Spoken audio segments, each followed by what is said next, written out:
정부가 코로나19 감염 확산세를 꺾기 위해 공공부문에서의 회식과 모임을 금지하고 재택근무와 시차 출퇴근 제도를 확대하기로 했습니다.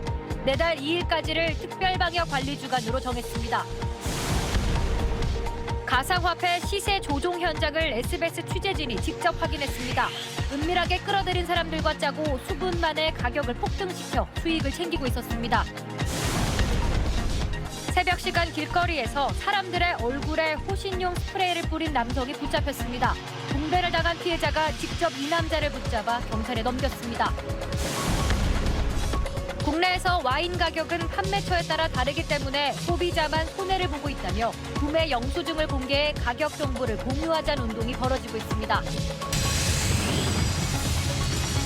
다음 소식입니다. 오늘 새벽 서울 홍대 입구 거리에서 한 남성이 지나가던 사람들 얼굴에 호신용 스프레이를 뿌리는 묻지마 테러 사건이 있었습니다. 봉변을 당한 사람들은 앞이 보이지 않는다며 고통을 호소했는데 피해자 중 한 사람이 직접 이 남성을 제압해 경찰에 넘겼습니다. 이현정 기자입니다. 승용차 한 대가 경기 파주에서 용인까지 100km 정도를 역주행했다는 소식 어제 전해드렸죠. 그런데 알고 보니 이 차량 운전자가 역주행을 시작하기 전 한 여성 운전자를 한적한 곳까지 따라갔다가 사람들에게 들키자 급하게 도망갔다는 제보가 들어왔습니다. 최선길 기자입니다. 최근 미국에선 아시아계를 상대로 한 증오 범죄가 계속해서 일어나고 있는데요. 뉴욕의 한 길거리에서 60대 아시아계 남성이 머리를 수차례 맞아 현재 위독한 상태에 빠졌습니다. 김정기 기자가 보도합니다. 밥 대신 노란 지단을 가득 넣은 김밥, 곤약으로 만든 떡볶이 드셔보셨나요?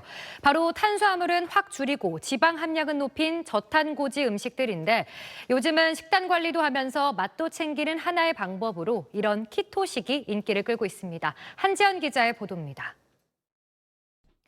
코로나19 증상이 비교적 가벼운 환자의 경우 생활치료센터에서 지내게 됩니다. 그런데 이곳에 머무는 환자들이 늘어나면서 한 방에 침대 3개를 놔야 할 만큼 공간이 부족한 상태인데요.